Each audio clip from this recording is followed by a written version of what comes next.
Hello दोस्तों, तो कैसे हैं आप लोग। स्वागत है आपका study to know education channel में।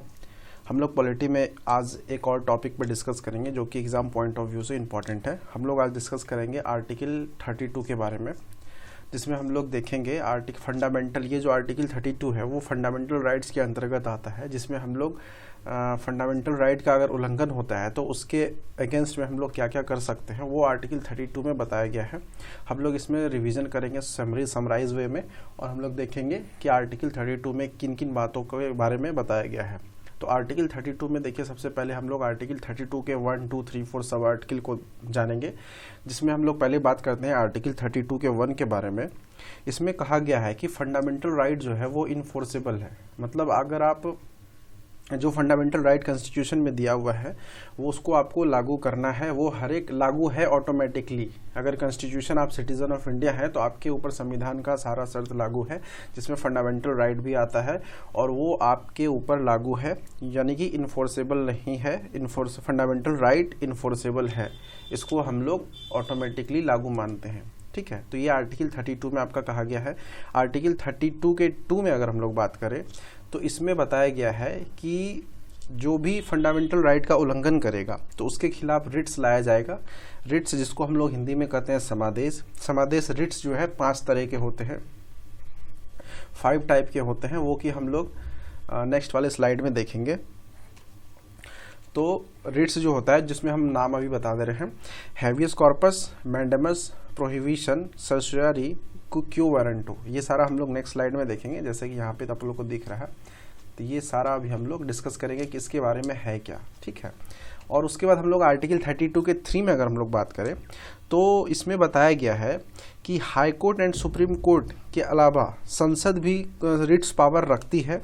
ठीक है, और पार्लियामेंट चाहे तो जो रिट्स पावर है, जैसे मान लीजिए कि हाई कोर्ट, अगर बिहार का बात करें तो बिहार के हाई कोर्ट को रिट्स पावर है, बट अगर पार्लियामेंट चाहे तो वो रिट्स पावर एक हाई कोर्ट से दूसरा हाई कोर्ट में ट्रांसफ़र कर सकती है।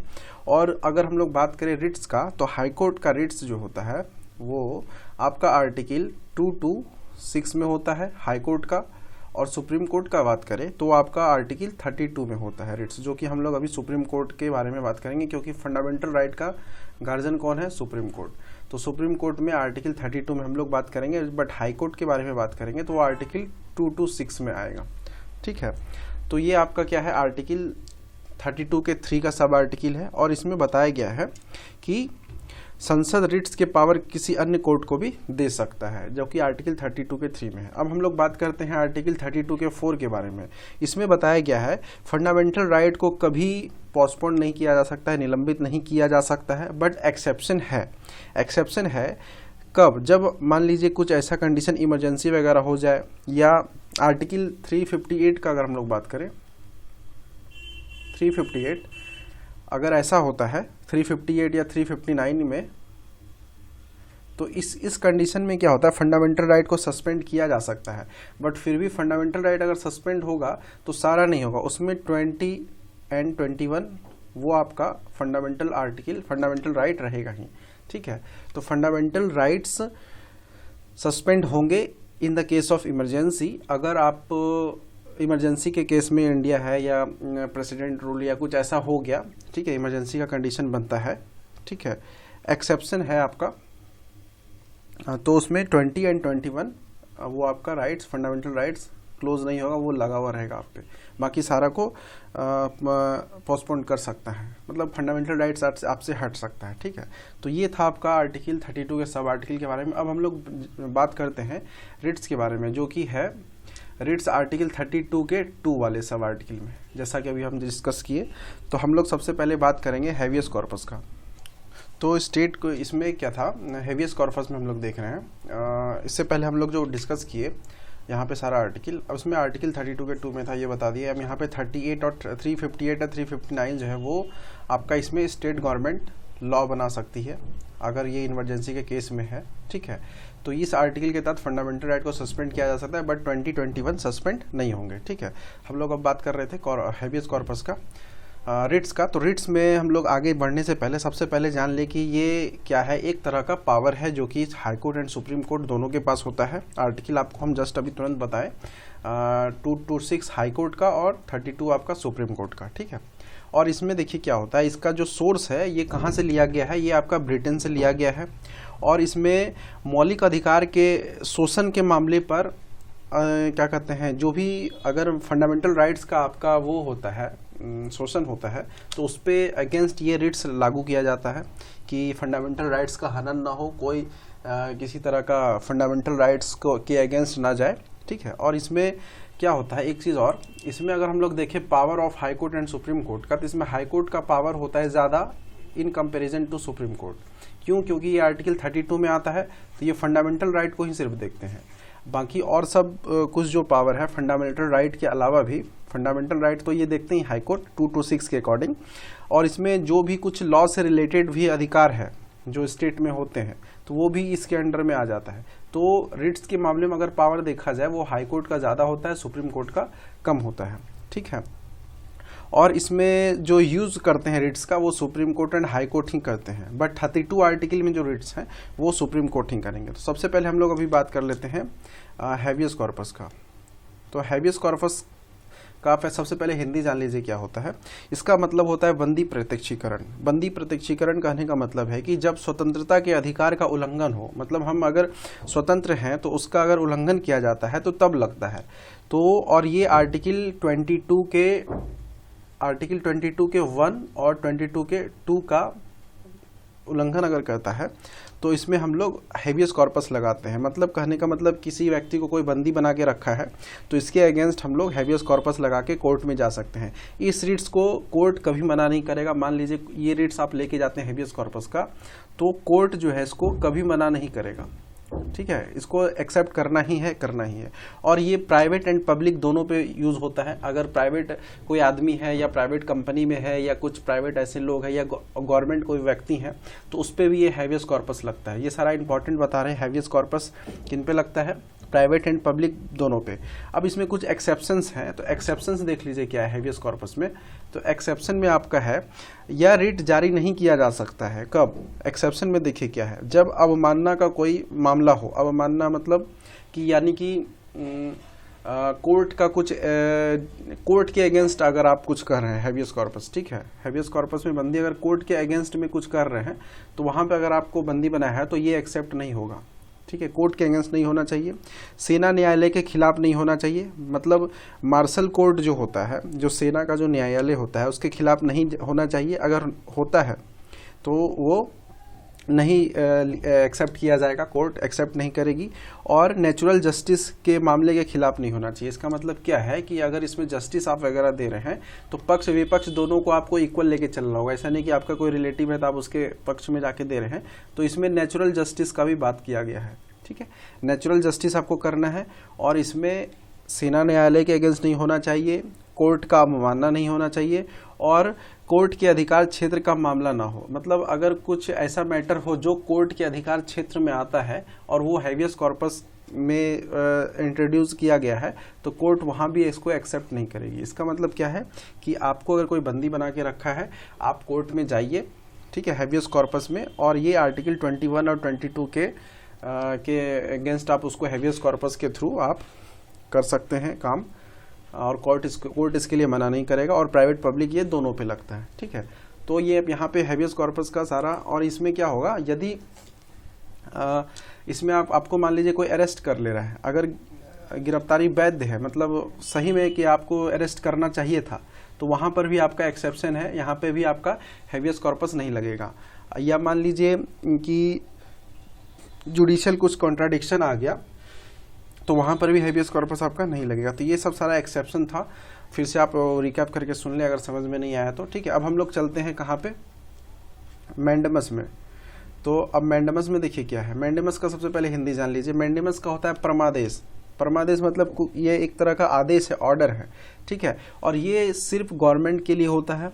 और ये प्रधानमंत्री एंड सीएम, प्राइम मिनिस्टर और चीफ मिनिस्टर, ये दोनों भी इस परमादेश के अंदर आते हैं, इंक्लूडेड है। और ये अगेंस्ट किसके लगाया जाता है? गवर्नमेंट के अगेंस्ट लगाया जा सकता है, या गवर्नमेंट के एम्प्लॉय के अगेंस्ट लगाया जा सकता है, या गवर्नमेंट कोई ऑर्गेनाइजेशन वगैरह हो उसमें लगाया जा सकता है, या जुडिशियरी का कोई एडमिनिस्ट्रेटिव ऑर्गेनाइजेशन है तो उसमें भी ये आ सकता है, ठीक है। यदि अपने कर्तव्यों का पालन ना करे कोई, जैसे कोई गवर्नमेंट एम्प्लॉय है, उसका जो पावर है कि हाँ ये सारा चीज़ करना है, अगर वो उसको फुलफिल नहीं कर रहा है, उसके आगे जाके अगर कुछ काम कर रहा है, तो वहाँ पे परमादेश इंट्रोड्यूस होगा, मैंडेमस जिसको कहते हैं। ये गवर्नमेंट एम्प्लॉय पे लगता है, सारा आपको नाम बताएं। और यहाँ पे सीधा जान लीजिए कि जो आपके पास जितना पावर है बस उससे ज़्यादा अगर यूज़ करते हैं तो आपके ऊपर मैंडेमस लगेगा। अब इसमें कुछ एक्सेप्शन है, तो एक्सेप्शन देखिए क्या है। इसमें देखिए प्राइवेट पर्सन एंड इंस्टीट्यूशन, उस पर कोई मैंडेमस नहीं लगेगा, प्राइवेट व्यक्ति पर नहीं लगेगा, क्योंकि प्राइवेट है तो उसका क्या पावर है, उससे ज़्यादा क्या यूज़ कर रहा है या नहीं कर रहा है, उसका कोई मतलब नहीं है। और यहाँ पे ये जो मैटर है, अगर कंप्रोमाइजेशन से सब कुछ हो जा रहा है तो मैंडेमस भी यहाँ पे नहीं लाया जा सकता है, मतलब आपसी समझौता से, ठीक है। और राष्ट्रपति और राज्यपाल के खिलाफ तो नहीं लाया जा सकता है, क्योंकि आर्टिकल 61 में क्या लिखा हुआ है, आर्टिकल 61 में ये रूल लिखा हुआ है कि रिट्स प्रेसिडेंट एंड गवर्नर के अगेंस्ट नहीं होगा, कौन सा, मैंडेमस, ठीक है। और बाकी पीएम एंड सीएम के अगेंस्ट होगा अगर वो अपने कर्तव्यों का पालन नहीं करता है तो। और जुडिशरी में देखिए क्या है, इसमें एडमिनिस्ट्रेटिव वर्क अगर होता है जुडिशरी का, या जुडिशियल वर्क है, एडमिनिस्ट्रेटिव वर्क में मतलब क्या हो गया, ऑफिशियल हो गया कुछ, उसमें ऑफिशियल में अगर जो वर्क कर रहे हैं जो एम्प्लॉय, तो उसके अगेंस्ट लाया जा सकता है एडमिनिस्ट्रेटिव वाले में, जुडिशरी में, ठीक है। बट यहाँ पे क्या हुआ, जुडिशियल जब वर्क हो रहा है, जुडिशियल वर्क में यहाँ पे नहीं लाया जा सकता है, क्योंकि ये जुडिशियल है तो इसमें आपको डिसीजन लेना है, तो यहाँ पे रिट्स ये वाला मैंडेमस नहीं आता है। और ये सरकार के विवेकाधीन मामले में भी मैंडेमस नहीं लाया जा सकता है। अगर सरकार चाहेगा कि कुछ ऐसा डिसीजन ले, वो अगर डिस्क्रिशनरी पावर, कुछ हम लोग प्रेसिडेंट में जैसे देखे थे डिस्क्रिशनरी पावर, तो प्रेसिडेंट के लिए तो आता ही नहीं। अगर कुछ गवर्नमेंट अगर कोई डिस्क्रिशनरी पावर ले, मैटर पे कुछ डिसीजन ले, तो उस पर भी मैंडेमस नहीं आएगा। तो मैंडेमस के बारे में आप लोग को शॉर्ट रिव्यू हो गया होगा, समझ में आ गया होगा क्या है, ठीक है। अब हम लोग बात करते हैं प्रोहिबिशन का। तो प्रोहिबिशन में देखिए क्या है, जिसको हम लोग हिंदी में कहते हैं प्रतिषेध। प्रतिषेध मतलब क्या होता है, प्रोसीडिंग का कोई मामला हो, जैसे मान लीजिए कुछ ऐसा मामला जो चीज़ गलत हो, ठीक है। तो इसके पहले क्या था, मैंडेमस की आदेश दे रहे थे, प्रमादेश था, अगेंस्ट था। अब प्रोहिबिशन में मतलब क्या है कि यहाँ को रोक देने का बात कर रहा है। प्रोहिबिशन को मतलब वर्ड से ही समझ में आ रहा है कि रोक देना, प्रिवेंट करना। अब ये देखिए किसके अगेंस्ट लाया जा सकता है, ये सबऑर्डिनेट कोर्ट जितने हैं, सुप्रीम कोर्ट और हाई कोर्ट के द्वारा सबऑर्डिनेट कोर्ट पर प्रोहिबिशन लाया जाता है। क्लियर है, समझ लीजिए, हाई कोर्ट और सुप्रीम कोर्ट के लेके आते हैं अगेंस्ट सबऑर्डिनेट कोर्ट, ठीक है। सबऑर्डिनेट कोर्ट जो इनके नीचे जो कोर्ट वगैरह होते हैं, तो उन पर लाया जाता है प्रोहिबिशन। और इसमें या उस पे लाया जाता है जो क्वासी जुडिशियल हो। क्वासी जुडिशियल मतलब क्या, जैसे आपका इलेक्शन कमीशन हो गया, वो क्या करता है, क्वासी जुडिशियल बॉडी है, मतलब उसके पास कुछ डिसीजन लेने का अपने स्तर से पावर होता है, या कुछ उस पर रिव्यू करने का पावर होता है, और बाकी उसमें फैसला देने का पावर नहीं है, बट वो उससे पूछताछ कर सकता है अपने मैटर में। तो इलेक्शन कमीशन जैसे हो गया, नेशनल ह्यूमन राइट कमीशन हो गया, ये सब क्या है, क्वासी जुडिशियल बॉडी है। तो या ST/SC आयोग हो गया, ST आयोग हो गया, SC आयोग हो गया, तो ये सब क्वासी जुडिशियल बॉडी है। इस पे हम लोग क्या करते हैं कि सिर्फ जांच करने का इसको अधिकार होता है, और इसमें हम लोग प्रोहिबिशन का केस ला सकते हैं, ठीक है। अगर मान लीजिए कि जो कुछ जांच कर रहा है या कुछ गलत जांच में आ गया और उस पर ये रिपोर्ट दे रहा है, तो वहाँ पे क्या होगा कि इसको रोक दिया जाएगा। तो प्रोहिबिशन का मामला ये सारे पे आ सकता है। हाई कोर्ट सुप्रीम कोर्ट के द्वारा होता है, सबऑर्डिनेट कोर्ट को दिया जाता है, और अपर कोर्ट लोअर कोर्ट के खिलाफ एक्शन भी लिया जा सकता है। मतलब अगर मान लीजिए हाई कोर्ट है या सुप्रीम कोर्ट है या हाई कोर्ट है, हाई कोर्ट क्या है करेगा, अपने सबऑर्डिनेट कोर्ट पर भी एक्शन ले सकता है, ठीक है। कि मान लीजिए प्रोहिबिशन में मगर ये कहा तो नहीं माना, रोका नहीं, फिर भी अपना फैसला दिया हुआ है, या गलत पे गलत डिसीजन दे रहा है, तो वहाँ पे क्या करता है, एक्शन ले सकता है हाई कोर्ट सबऑर्डिनेट कोर्ट के खिलाफ। तो प्रोहिबिशन का मतलब सीधा जान लीजिए रोक देना, कोई भी डिसीजन है उसको क्लोज करके रोक देना, ठीक है। अगर नहीं मानता है तो उस पर एक्शन लिया जाता है। तो ये आपका प्रोहिबिशन हो गया। अब यहाँ पे देखिए सरसुरारी है। सरसुरारी में क्या होता है, इसका हिंदी जान लीजिए पहले, उत्प्रेषण कहा जाता है, जिसका मतलब क्या होता है, फाइनल जजमेंट। फाइनल जजमेंट अगर देना हो, ठीक है, तो कि जैसे प्रोहिबिशन में था, रोक दिया गया मामला, एक लाइन से देखिए पहले क्या याद कीजिए, ये है बंदी बना लिया, तो उस पर अगेंस्ट ये अलग चीज़ है, सारे लोग पे होगा। मैंडेमस में क्या हो गया, आदेश दिया कि तुम्हारा पावर नहीं है फिर भी तुम कर रहे हो। अब यहाँ पे क्या हो गया, उसको रोक दिया गया, अब यहाँ पे फिर भी ये नहीं मान रहा है, तो यहाँ पे फाइनल जजमेंट देंगे।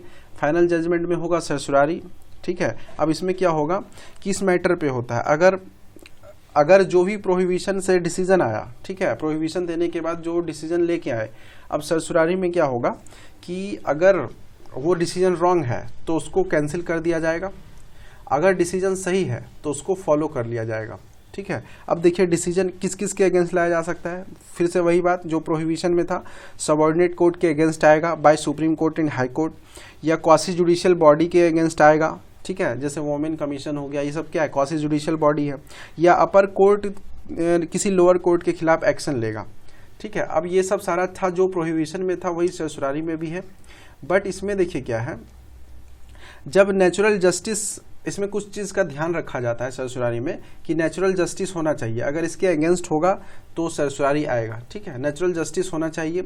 और फिर उसके बाद कोई भी फैक्चुअल गड़बड़ी नहीं होना चाहिए डिसीजन देने में, ठीक है, कोई भी रॉन्ग नहीं होना चाहिए, अगर होता है तो फिर लाया जाएगा। और अधिकार का जो मामला है, ठीक है, उसको फॉलो करना चाहिए, अगर वो अधिकार का मामला फॉलो नहीं करता है कि ये इसका अधिकार है, वो फॉलो नहीं हो रहा है, तो फिर यहाँ पे क्या होगा, लाया जा सकता है सर्सुरारी, ठीक है।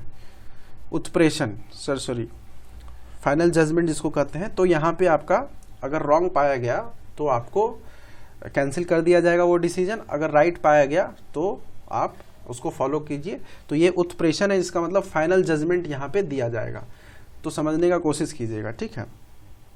अब देखिए यहाँ पे क्या हो रहा है कि अब क्यू वारंटो के बारे में हम लोग जानेंगे।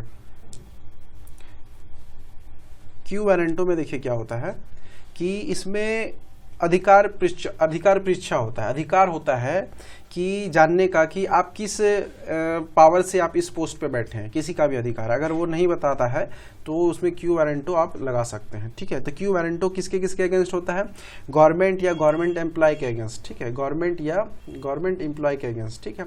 और इसमें किसी की किस अधिकार से कोई किस पद पर बैठा है, ये किस शक्ति को यूज कर रहा है, उसका उपयोग कर रहा है, वो अधिकार है जानने का। और ये कौन लगाता है, सुप्रीम कोर्ट और हाई कोर्ट, ठीक है। अगर कुछ ऐसा मामला आया कि लगे कि नहीं ये जिस पोस्ट पर है या जितना इसका पावर उससे ज़्यादा ही ये यूज़ कर रहा है, तो क्यू वारंटो ला सकता है और सुप्रीम कोर्ट हाई कोर्ट इसको पूछेंगे। अगर वो अपने पद पर विधायकी तरीके से नहीं है, मतलब जो नियम है, जो लॉ कहता है उसके हिसाब से वो नहीं बैठा है, तो कोर्ट क्या करता है, उसको हटा सकता है, ठीक है। कहता है कि आप यहाँ से इस पद से हट जाइए। और ये आपका आर्टिकल 32 के 3 में है, जो कि quo warranto supreme court article 32 के हिसाब से लगाता है और हाई कोर्ट 226। ये बार बार हम रिपीट कर रहे हैं, ये इंपॉर्टेंट है, ठीक है। अब संसद क्या करता है, parliament, supreme court high court के अलावा संसद को भी रिट का पावर अन्य कोर्ट को देने का पावर है, जो कि आर्टिकल आपका 32 के 3 में है, जो कि हम आपको डिस्कस किए। और 4 में आपको बता ही दिए कि फंडामेंटल राइट कभी सस्पेंड नहीं होगा, अगर सस्पेंड होगा तो आपका वो इमरजेंसी में होगा, जो कि आपका 2021 को छोड़कर सारा फंडामेंटल राइट सस्पेंड होगा। तो क्यू वारंटो समझ में आ गया कि गवर्नमेंट और गवर्नमेंट एम्प्लॉय के अगेंस्ट लाया जा सकता है और उससे पूछने का अधिकार है कि वो आप किस पावर से या किस पद पर जो बैठे हैं वो विधायी तरीके से है या नहीं। तो आपका सारा समझ में आ गया, habeas corpus, mandamus, prohibition, certiorari, quo warranto, ठीक है। तो आप लोग यहाँ तक देखने के लिए थैंक्स। और कुछ भी अगर कंफ्यूजिंग लगे या कुछ चेंजेस करना हो तो प्लीज़ ज़रूर कमेंट कीजिए, जिससे हमको समझ में आए कि करना और आगे क्या है। अभी हमको जो जैसे चल रहा है बस वैसे ही चला रहे हैं, ठीक है। और नेक्स्ट लेक्चर का आप लोग वेट कीजिए और लाइक, सब्सक्राइब एंड शेयर ज़रूर कीजिए। देखने के लिए thanks. Have a nice day.